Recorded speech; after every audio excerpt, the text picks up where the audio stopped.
Республиканские власти взяли под контроль ситуацию с чистотой в городе. Министр ЖКХ и энергетики республики Дмитрий Садовников провел сегодня экстренное совещание с городскими службами, надзорными органами и региональным оператором по вывозу мусора в центральной зоне и попросил держать ситуацию в столице республики на должном контроле, которая сейчас находится в неудовлетворительном состоянии. Несвоевременно очищаются улицы города от снега, льда, в некоторых районах имеются проблемы с несвоевременным вывозом мусора.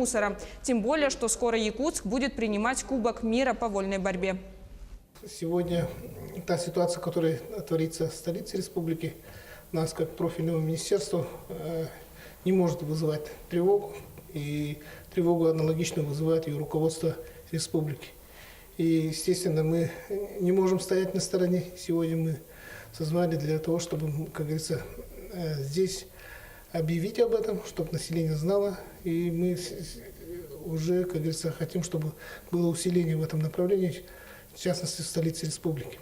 И совместно с городской администрацией будем наводить порядок на территории городского округа города Якутск.